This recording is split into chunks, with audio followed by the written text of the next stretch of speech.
Hello and good afternoon. We are so pleased to be here to talk about harnessing the power and strength of women at Think 2030. And I'm joined here with Mary Bartram, who's the Director of Policy at the Mental Health Commission of Canada, and me, of course, the Director of Genomics and Society at Genome Canada. So I'll let Mary maybe introduce herself and then I'll do so. Thanks very much, Sapna. I'm really excited to be here together with my good friend and colleague, Sapna Mahajan, to talk about women and well-being for this event. I am, as Sapna mentioned, I'm the Policy Director at the Mental Health Commission of Canada, where I oversee policy research and also work on mental health and substance use. I have a long history of working in mental health and substance use policy with both governments and NGO sectors, and I also am an adjunct professor and researcher at Carleton School of Public Policy and Administration in Ottawa, where we both live. So this is our first work trip to Toronto to come and record this talk for you. So we're kind of just taking in what it's like to be out and about in the world doing work for the first time in a long time. And I can also maybe just say a little bit about myself. So on the theme of women and well-being and work and the power and strength of women, I'm also a mom with 3 kids who are university and high school age, and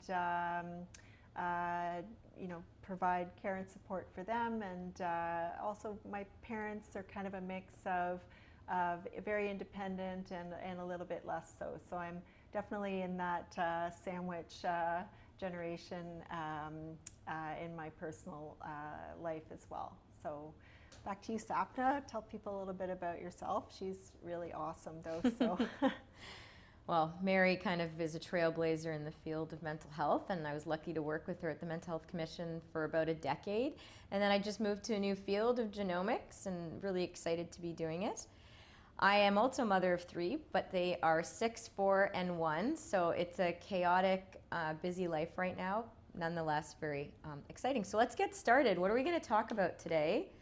Let's do it. So we're going to start by talking a little bit about the importance of mental health and why we really feel that there's no health without mental health. A little bit about the silent echo pandemic that I think we're all seeing and witnessing, and maybe is even growing as the days go by. And tipping the already tipped scale that I think has tipped more during COVID. And a little bit about looking ahead and what are the opportunities that lie before us to really harness the power of women and the strength to make tomorrow even better than today. So when I look at this slide, it really tells me that mental health illnesses is rampant and a huge proportion of what we see in society. And if we look at some of the more common illnesses like diabetes and heart disease, there's much more impact on mental illness in this country than some of the more common ones. And that actually equates to about 1 in 5 each year in Canada will suffer from a mental illness, and 1 in 2 in a lifetime. So I'll ask Mary, what do you think about when you look at this slide? Well, I think for me, it really just speaks to how, mental health problems and illnesses are something that are very much, part of all of our lives, whether it's something that we may struggle with at a certain point in our lifetimes, or where we have close family members or people at work, if we're in school, people that we go to school with, our neighbors and community members. This is something that's all around us. And one of the things that I've had the opportunity to look at in some of my research is what was happening with mental health, in 100 years ago, or 80 years ago, or 50 years ago. And one of the really fascinating things is that this has been true for a really long time. And when you go back to the 1940s and 50s, we were grappling with similar kinds of issues at that time. Lots of mental health problems and illnesses in the population, and really struggling with, the response, how to respond as governments, as communities, and as individuals and family members. So that's that's one of the things that comes to mind for me when I see this slide. What about you, Sapna? Well, I just think the numbers are shocking, and I think all of us should try to reflect, well, if these are the numbers, then why does mental health maybe not always get the same attention, the same funding, the same discussions at the dinner tables? We all just had Thanksgiving, and maybe we weren't all in person with our families, but you know, often I know with my family we get together and we talk about the last couple of years, and you know, my father-in-law just suffered from cancer and my dad's had a stroke, but we don't talk about mental illness still. And so the question is, if these are the numbers and the proportions, why is mental health still in the shadows? So I'm just going to go through a little bit of helping us understand some of the gender differences and differences in other intersecting identities when it comes to mental health and substance use as well. So there are actually some pretty striking, long-standing differences when it comes to mental health among women and men. These existed long before the pandemic, and as we'll see later on, these are gender differences which the pandemic has amplified in different ways depending on your family circumstances, and then of course all of the other ways in which people are different. But just strictly looking at gender differences, you can see that anxiety and depression are significantly more prevalent amongst women than men, and substance use disorders more prevalent among men. And I'm sure people would have ideas about why this might be the case. Certainly gender differences have a lot to do with what we see here, and you know, there's debates about whether this is really the picture or if this is just more what people are comfortable seeking help for or reporting to their family doctor or to a mental health or substance use service provider. But nevertheless, women clearly have a lot of anxiety and depression even before the pandemic, and it's important to keep that in mind. So as I mentioned, it's not just gender that is important. It's important to think about mental health with an intersectional lens. And so this image is one you might have seen before. It's used by the federal government quite a bit, but it's really just to drive home that there are intersecting differences in mental health and substance use in the population. So, if you're a woman and you're lower income, maybe you have precarious employment, you might have a different risk factors for anxiety and depression than a woman who has a higher income. We also see differences in the rates of mental health and substance use problems among 2S LGBTQ+ communities or racialized communities. There's just, every person is different and brings their unique intersecting identities to mental health and to substance use as well. So just really want to bring that point home, that when we're talking about women and mental health, we need to think also about intersecting identities. So one of the biggest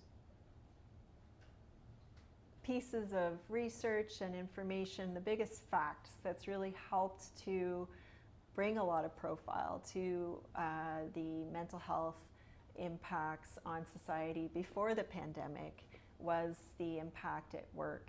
So this slide here talks about how 500,000 Canadians miss work this week due to mental health issues or illnesses. This looks a whole bunch of different ways. Sometimes it looks like we are taking the day off. Sometimes it looks like we're saying, hey, I'm not feeling well, I'm feeling really low, I need some time off. Sometimes it's people saying, you know what, I'm going to go to work, but wow, am I ever really mailing it in? And that's what that image there of the person in the clothes, that person has that image has even more poignancy thinking about the pandemic. you can't really get away with that during the pandemic when you're on Zoom calls, but it would be interesting if you did. But people can be there but not really be there, and this is called presenteeism in the field. But and what that means is that work and the places where we are working are not able to benefit from all of our mental powers and abilities. And it also means that there can be costs to employers if we go, say, on disability leave. So for employers, this is a really important fact that has helped to bring a lot of attention to the need to invest more in mental health. And I'd say that's also something that's captured the attention of governments. You know, whether women or men are more likely to be absent from work, I think is actually not something that I've got that exact data on, but I think it's fair to say that women and men with different intersecting identities are going to have different reasons for not showing up at work, and it'd be another important consideration.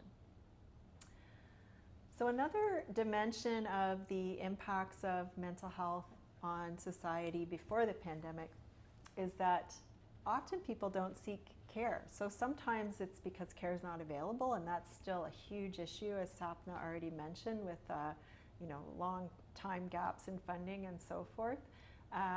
But people also are hesitant sometimes to seek care or unable to figure out quite how to do it.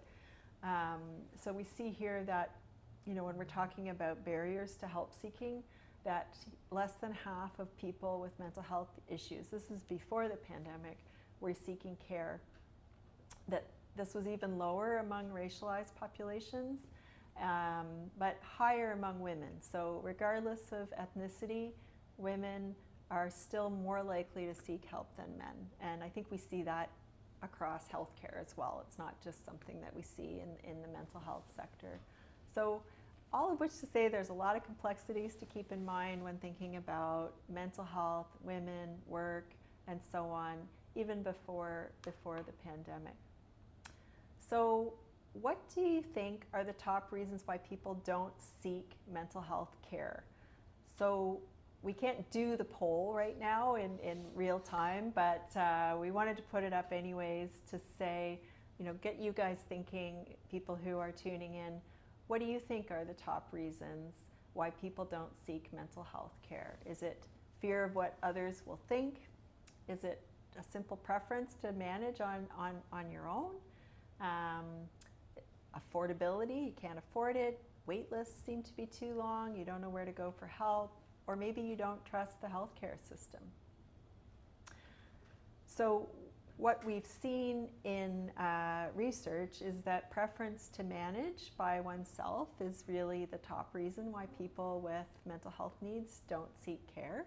And it's kind of an open question whether that strategy works for people or doesn't. In some cases it will. People can experience, you know, improved mental health without seeking formal services, but in other cases it might be stigma that's stopping people from seeking help, or financial barriers, really important, especially for lower income Canadians who don't have access to benefits at work or can't afford to pay somebody out of pocket. And then trust in the healthcare system. That's something we've seen and heard a lot about during the pandemic, and these were issues that were preventing people from seeking mental health care before as well. So before I turn it over to Sapna to talk about stigma, just a short recap. So lots of mental health problems and illnesses in society long before the pandemic, and we'll talk a bit about how that's shifted a bit later on. Huge impacts on the economy, on society, on work, on productivity, as well as on us as individuals, our families, our communities, and our colleagues and people that we spend time with. So really important to just kind of take stock of that. Secondly, there's inequities in how those impacts are shared around the population, and differences as well. So how mental health has impacted women, men, racialized communities, lower income people, all of those intersecting identities that I spoke of. It's different for everyone, and it's really important to keep that in mind. So I will invite you to be thinking about, what does it look like for me? What does it look like for the people that I'm close to? And what does it look like for the people that I spend time with, whether at work or at school or in my community? So I'll go to stigma a bit, because we were talking about why people don't seek help. And there was a survey that was done not long ago where they surveyed parents around whether they would take their child to seek care if they were suffering. And an astounding 70-some% came back, said no, they wouldn't. And it's not because parents don't love their children. As a parent, I know it was that they were really scared that this might inhibit their child from having successes at school, or might be shunned, might be seen differently, especially in smaller communities. And so the question is, why are people not seeking help? And a large reason is the stigma. There's two types of stigma. One is the structural stigma that exists all around us, in schools, in society, where we work, as well as the self-stigma, which is the stigma we place on ourselves, that we are so fearful to come forward. And it's because we're scared to be reprimanded or be seen differently and people to treat us differently. And that is a huge reason why people don't seek help. And as Mary said, is sometimes why people decide to manage on their own. And I put this up not to be controversial or to insult anybody, but it was a poster that was put up years ago all over. And it was a way to kind of highlight that if somebody said, let's just say depression, just another excuse for lazy people not to work, I would imagine some of you are maybe not as shocked as reading heart disease. People are completely offended when they hear that. But if you replace it with depression or anxiety, you probably can think of a time that somebody has said that, or maybe you yourself have thought that, which is okay. But it is trying to really emphasize the point around stigma. It is those attitudes and behaviors that we have when we hear that somebody might have a mental health issue. And it's those biases and maybe some conclusions that we draw simply by knowing that somebody might be struggling with a mental health issue. And to reiterate here, I mean, we've talked a lot about, Canadian statistics, but this is a global pandemic, not just COVID here. We're talking about the global pandemic of mental health. This is something that countries all around the world are struggling with. And the World Health Organization has said by 2030, which is not far away, this will be the #1 disability in the world, if it's not already. And both of us do a lot of work internationally, and I was just telling Mary that I'm working on some guidelines with the World Health Organizations on mental health, and there's about 50 countries there, and every single one is struggling with this issue. This is something, these are trends we're seeing all over the world. And now to bring to what we are all living our world, because right now Mary and I are sitting in a room with, not people here, but instead a recorder. And so this is the reality we continue to live in. And the global impact of COVID has added stress, pressures, and demands to already people who were struggling and those who were healthy and thriving in ways we could not have imagined or planned. And so I can say personally, I think I still have a little bit of trauma that I'm dealing with from especially the first 6 months. Having, a 6-year-old, a 4-year-old, and a 1 and few month old, where I was working, 12 hours a day, hiding in closets sometimes to do presentations, and really trying to figure out how to be a good friend, a good mom, and a good worker, and constantly feeling that I was failing at all of them. And so I wonder, Mary, I'm sure we all have those pieces. And just two other things, that I forgot to say is I'm from India. My family, I have a sister in Thailand, a brother in India, and another sister in Boston. It's been 3 years since I've seen them. So isolation has been another piece. And starting a new job. I left the Mental Health Commission and started a new job, and I've met maybe one coworker. So these are all things I'm sure we can all relate to, but that has added significant stress and pressures already. I know for me, being sort of 10, 15 years out from being home with young kids, I absolutely thought it was just ludicrous to expect people to be homeschooling and working at the same time. Like it just made like it just didn't add up. And I think the fact that we asked families to do that as if that were possible is still something that I'm reeling from, how that was even deemed to be in any way remotely sustainable, and the impact that's had on people with young kids, I think, is something that we're continuing to see. And I'll say more about some of the impacts it's had on other folks as well.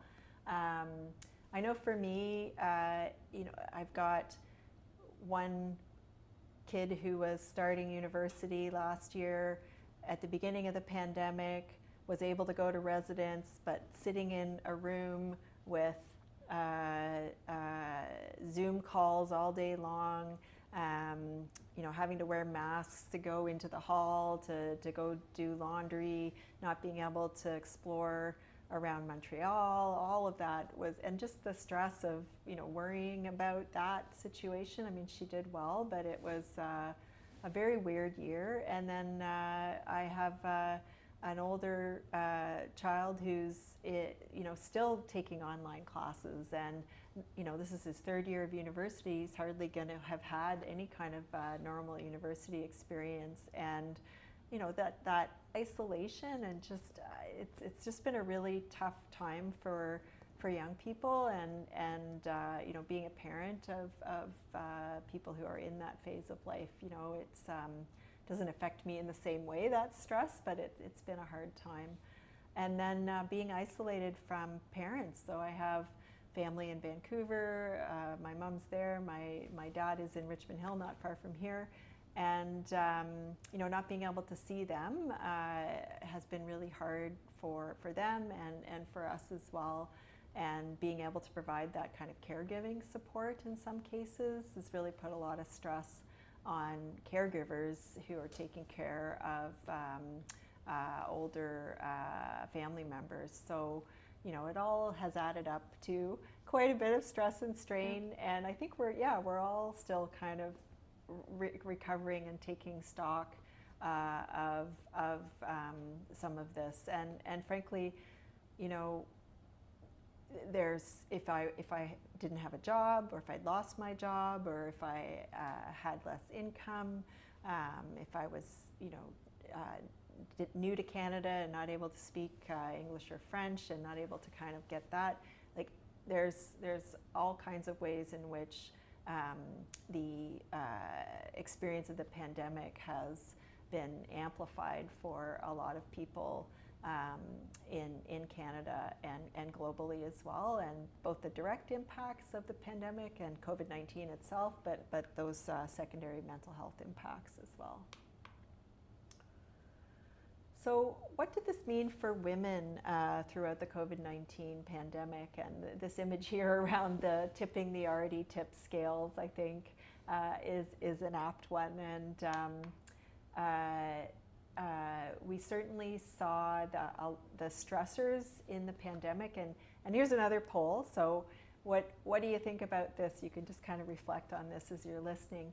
The thing that's stressing you out the most during the pandemic is social isolation, finances, employment, school, just the simple fear of getting COVID-19. And I know that's diminishing a little bit, but it's still a very real fear, and particularly in some parts of the country, and for people with smaller kids who aren't able to get vaccinated, and taking care of family members. So what we found with some of our research is, and this has been true of other research as well, is that social isolation makes sense, right? Public health measures, people weren't allowed to be out and about, socializing and doing normal, simple things, whether going to the grocery store and talking to somebody or meeting with family, and finances, huge economic impacts of the pandemic. And both of these things, social isolation and financial security, we know are so important for mental health and well-being as well. But it depended on who you were. So for youth, if you were a young person, school was right up there. And if you were a senior, social isolation, more likely to be a top pandemic stressor. And if you're a lower income person, finances and employment, not surprisingly, much, much more prevalent as a top stressor. And for women with younger kids, taking care of family members.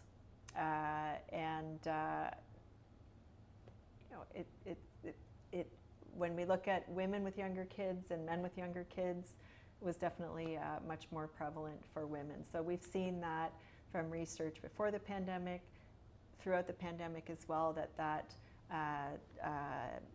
those tipped scales around caregiving responsibilities, especially around taking care of younger kids, definitely came through during the pandemic as a really big phenomenon, and we saw it in all kinds of ways. So Sapna had to explain to me what women, the unicorn of the world, means, but I'll do my best here. This juggling of multiple roles and responsibilities is so unlikely as to be sort of unrealistic, or almost like an imaginary combination that you'd have to be a unicorn to be able to handle all of those different hats and responsibilities. And we certainly saw that for women living alone, social isolation was a really big deal. And I don't know, this is a researcher, I'm just going to speak anecdotally here, but that social connection, that social support, that certainly in my life, see that as so sort of foundational for well-being for women, and I think it is for men as well, but women really use that resource, and being cut off from that had a big impact on women, especially women living alone. And then, as I said, women with younger kids, caring for children is a top pandemic stressor, but very different than the stress that was there for men. And I know there were hundreds of thousands of men who were doing all kinds of juggling as well during the pandemic, but these numbers are still pretty striking. So when it comes to the mental health impacts more directly, we've seen huge deterioration of mental health across multiple levels, across the population as a whole during the pandemic. Maybe it's too soon to know. Some of this is going to resolve itself eventually. We keep looking at the polls, waiting for things to start to turn around. So far they haven't, but I still remain hopeful that for a lot of people, some of these stresses and symptoms of anxiety and depression will start to resolve naturally as things come back a little bit to normal. But so far, we're still seeing really concerning levels of mental health concerns across the population, and some particular highlights here with regard to women. So only 1 in 3 women reporting excellent or very good mental health.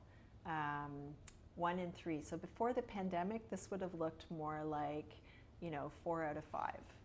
So we have a really big shift in the kind of baseline self-reported mental health for women during the pandemic. And this is true for everyone, but this is particularly striking for women as well. And that, I remember what I said before about how anxiety was getting worse during the pandemic, before the pandemic, that anxiety was worse for women. So we've seen that increase in anxiety hit women particularly hard, so that 1 in 3 are reporting moderate to severe anxiety symptoms. And we also see some shifts around substance use, whether it's alcohol or cannabis use. So no surprise, we don't talk about this as much as we should. I think there's fair to say that while there's a lot of stigma around mental health problems and illnesses, that there's a lot, arguably more, when it comes to substance use. And so 1 in 6 women reporting problematic alcohol use, and 1 in 3 reporting problematic cannabis use. So we know that that sometimes and often mental health issues and substance use are interconnected, and we've definitely seen that through the pandemic and among women. So I'll turn it back over to Sapna to talk about turning our attention toward the future. And I think from hearing everything we've heard today is that mental health and well-being is critical as we look to the future. It's a bit of a light bulb. So I think one thing is we need to shift the way we think of mental health. Often we think of people being healthy or ill. And if they're ill, they're sick, they're not functional, they're impaired, they cannot do their work, or they cannot succeed, they cannot be many things. And I think what we need to shift to would be the next slide, where I guess the big thing to show you is that we are always on this kind of gradient and we move back and forth. It's really important to consider recovery. And so I would like everyone to kind of take a look at this, and usually there's many more kind of criteria underneath, but as you look at this, I can tell you right now I'm probably in a yellow and sometimes even in an orange, but I kind of thrive in a bit of a yellow. But the point is to try to understand where you're at, and then what can you do for yourself and for others around you to help move them towards the green. And if people are in the red or the orange, how do you have those open and safe conversations and listen to encourage them to get help, to let them know that they are safe to get the help that they need and connect them and feel supported. So I think we need to shift that whole perception of ill and well and really think about it being fluid and that we can recover. And once you're sick, and it's something like 80%, at least in the workplace, most of the issues that people struggle with is anxiety and depression. There's 3 top ones. 80% of them are what they say almost fully recoverable if you have the right supports and help around you. The next slide I really love, and I think of this story that actually our former CEO, a good colleague of ours, who's a real advocate for mental health, was in a hospital, and a gentleman with schizophrenia came up to her and said, "You just don't get it." She's like, "Of course I get it." She's like, "No," he said, "You don't. Because I have to be really well. My mind, I have to be mentally so strong and resilient for me to get up every day, put on clothes, go to the grocery store, hold a job, more than you actually need, because if I don't, I'm hearing voices and other pieces." And so this chart just tells you that you can have a mental illness, but you can be very mentally well, and you can be thriving and flourishing in certain ways. And that is something we also need to shift our mindsets to really understand that just like somebody with diabetes can thrive, or heart issues, if you take care of yourself and you put the right supports, you can thrive and live a very healthy and wonderful life. And we need to really shift that to really believe that. And so one of the questions now, let's look to the future. Yes, we painted a bit of grim picture at the beginning, but how can we make changes, and where can we see changes? And we've actually seen some really amazing things happen. And one of the big questions is, where do we spend a lot of our time, and who do we spend our time with? And I love, we were looking at pictures, and Mary actually found some great pictures that reflect our realities of COVID. But we spend time in schools, and we spend time in workplaces. We spend almost more than 80% of our waking hours in these 2 settings, whether it's virtually or in person. And so it would make sense that if we were really trying to get to include women and to empower women and to address mental health and really put mental health and well-being in the forefront and the center, we would target these 2 settings. And that's exactly what's been done, where we've been seeing a real impact. So just to the slide before, we just wanted to highlight, and you could talk about campuses, but one of the big things is workplaces. There's actually, Canada was the first in the world to develop a national standard for psychological health and safety in workplace. It's a mouthful. But what it's trying to say is that in workplaces, there's actually a standard, a process on how we can address mental health in the workplace. We can support people. We can prevent mental health issues. And we've seen thousands of organizations in Canada do this and in the world, and we've actually seen a reduction in absenteeism. We've seen an increase in productivity. We've seen, yes, money saved, but economic growth. We've seen communities flourish because of this. And we've seen Canada be able to be competitive because we looked and prioritized mental health. And I know you work on a campus, and maybe you could talk a little bit about the importance of looking at this on campuses. Well, actually, just at the beginning of the pandemic, the Mental Health Commission of Canada released an equivalent or parallel standard around psychological health and safety in post-secondary environments. And so similar to the workplace standard, looking at how can the environment of post-secondary education do more to support the mental health and well-being of students. And so this is early days in terms of garnering support for the standard, and we've had to do things like you can see on the slide here to provide some additional tools and advice around adapting the standard to the COVID-19 context, but super important. And youth age 16 to 24, from the research that we've been doing, are showing, this was true before the pandemic and has just continued to be more so, some of the highest rates of anxiety and depression in the population. So the importance of supporting students, supporting those university students like my kids that I described, who are trying to navigate post-secondary education, whether at colleges or universities during a pandemic, is just critically important. And some campuses have really been stepping up with activities to promote mental health on campus, increasing mental health supports on campus, and really taking a look at some of the more structural factors in university and college education, whether it's how people are taught, what kind of, whether exams are at the beginning or the end or in the middle, how much the workload is spread out, how some of those, risky environments, whether it's Frosh Week or what have you, are managed. And there's a long way to go, no question, but I think we're seeing some shifting and paradigm shifting happening in post-secondary environments as well. Well, and I think we saw, just to add on that last slide story, is that COVID, we saw that organizations, and so schools and workplaces that had prioritized mental health, or at least considered it during that time, were more resilient. And their employees and the students who were in organizations who really focused on well-being have seen a greater positive impact during a very difficult time. That continues now. And so the next few slides, we only have a few minutes left, is really to just highlight that we know that mental health and well-being, but women are incredible leaders, and we've seen it during COVID.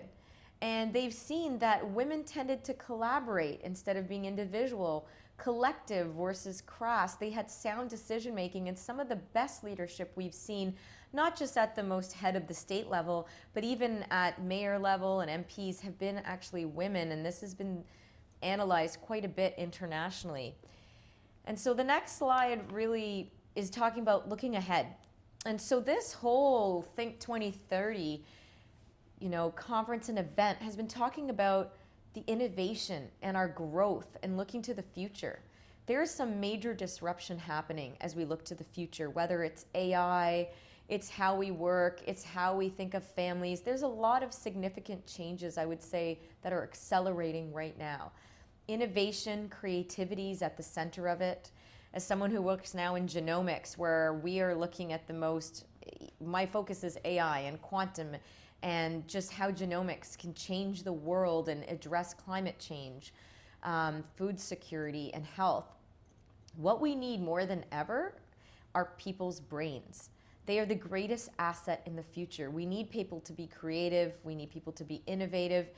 And that means that the greatest asset for organizations, for school, and for societies are people's brains, and we need to take care of them. And there really is no health without mental health. This will become an economic priority, and in order to be a competitor on the global stage, mental health is going to be core. And I know Mary and I, for the last maybe 5 to 7 years, the World Economic Forum, World Bank, the Asia Pacific Economic Co-op, all these organizations, these international groups that only talk about economics and kind of the World Bank and competitiveness and business, have put mental health at the forefront. And so on the next slide, I think, we see an opportunity as we build back the economy and we look at this whole new way of working and maybe a better normal. There's an opportunity to include women, to prioritize mental health, to build more resilient societies. It's to ensure that decision-making bodies and leaders are gender balanced. We look at all the little pieces that we talked about today. We need to remove barriers so that people and women can actually participate fully, that we don't have these barriers stopping us. We also need to remove the barriers so people can seek help and thrive in the different settings that we live in. Next. And so I'll just end with sustainable development goals, and I'll let Mary talk just a little bit about this, but this is what we're here to talk about, us getting to these goals and reaching them. And the only way we will reach them is by trying to really look at equality, mental health, and well-being.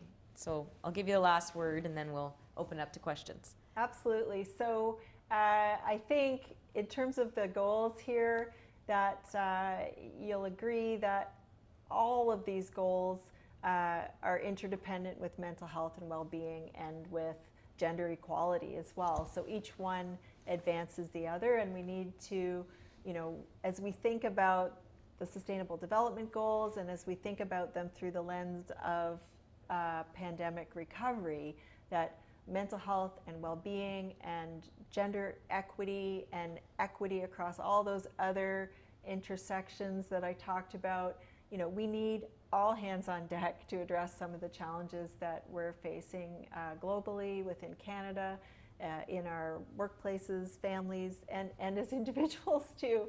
So really important to think about how to harness the power of women and the power of women from all kinds of diverse backgrounds as well. So really looking forward to seeing your questions and hoping that we can answer them in a way that is helpful and engaging. So let's see what they are. So I'll just read the first one. The childcare crisis is keeping women out of the workforce. What's the biggest challenge for childcare workers, and what can be done to support them? So I think what it's getting to, because I think what it was is just, there is a childcare crisis, and I think it was already there a little bit before. With COVID, it has exacerbated like many other things. So what are some of the biggest challenges for workers? And I think in the end, honestly, I was reading an international report around why women went from doing about 1.4 the house workload and the workload at home to about 3.5 compared to 1, which a man does, the 3.5 to 1. And it was that if you look at society, most couples, like myself, sat down with my husband and I said, who earns more? You earn more, I'm the one who's going to take leave. There were lots of questions like that, and I think some of the major inequalities in society led women to continue to be out of the workforce.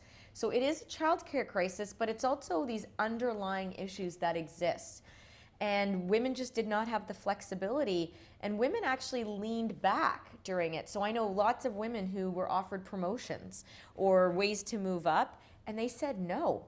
They were scared because they had to prioritize their children. And so what can be done to support them? I think workplaces first need to acknowledge about this imbalance. We need to offer certain flexibilities and understand that if we want women to be included, we need to remove some of those barriers that we've talked about. I'll take this from a mental health perspective too, and I'm thinking about childcare. I'm thinking about the window of opportunity in early childhood for laying down a really strong foundation for mental health and well-being across the lifetime. And to the extent that we don't value childcare enough in our society, we don't pay childcare workers enough, we don't provide enough job security. Throughout the pandemic, even at the beginning, like PPE for childcare workers, all of these things were major challenges. So we really need to pay attention to the importance of investing in quality childcare early in life as a foundation for mental health and well-being throughout the lifetime. And study after study shows that the return on investment for investing in childcare when it comes to mental health outcomes and all kinds of other health and social outcomes, it's there every time. So I really think that support for childcare workers, but the childcare sector as a whole, both from governments and from the private sector, is going to be really important, and we see some promising signs as far as that goes. So chronic health issues can impact mental health, yet women's concerns are often dismissed, especially when symptoms are difficult to diagnose. How can women prepare to explain their concerns to their doctors? That is an interesting question. I'm not sure that I have anything in particular to suggest, other than it's always helpful to write down and do a little bit of preparing to be assertive in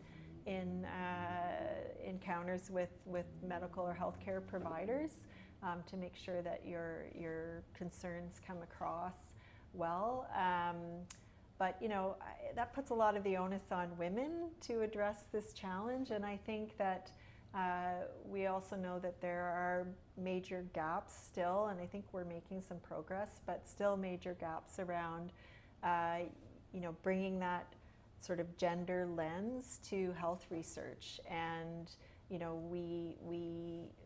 intersection of chronic health issues and mental health for women, is there enough research about that, and is that research getting translated into training for healthcare providers so that people are tuned in, know to look for maybe more anxiety and depression amongst women with younger kids coming out of the pandemic, for example, and maybe that's showing up as some health issues as well. So that gap in research, I think, is maybe something a little bit more concrete to point to, as opposed to just kind of putting the onus on women to prepare. I really think the onus is on healthcare to provide a safe and receptive and knowledgeable environment for anyone who's coming in to get help. I don't know, Sapna, do you have anything? Well, the thing that stood out with me was when it said, yet women's concerns are often dismissed. And I think you're dead on that. I think women are quite knowledgeable and they know how to explain their concerns, and what I'm hearing is they're not being listened to.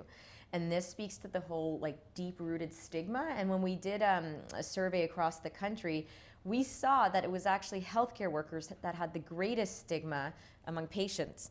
And some patients would actually not be seen because they had a mental health issue. So this goes down to the healthcare, I think, that structural stigma that's so inherent, because women's concerns should not be dismissed. And I think there's always a way to explain, maybe more coherently in pieces like that, but I completely agree. It goes down to some greater pieces.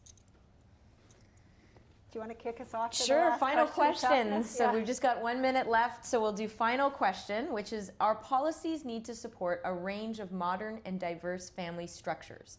How do you thoughtfully respond to people who believe that traditional gender roles are the only solution?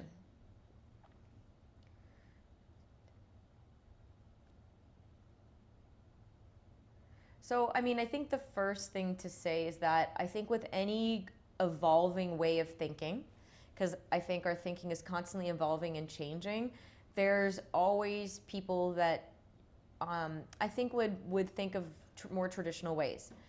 I think that builds a lot, or what I would say is needed, is education, literacy, and I think it's trying to show and explain. Sometimes when people feel a certain way, there's also a bit of fear and misunderstanding. So I think we do need to address some of those pieces as well. I don't know if there's...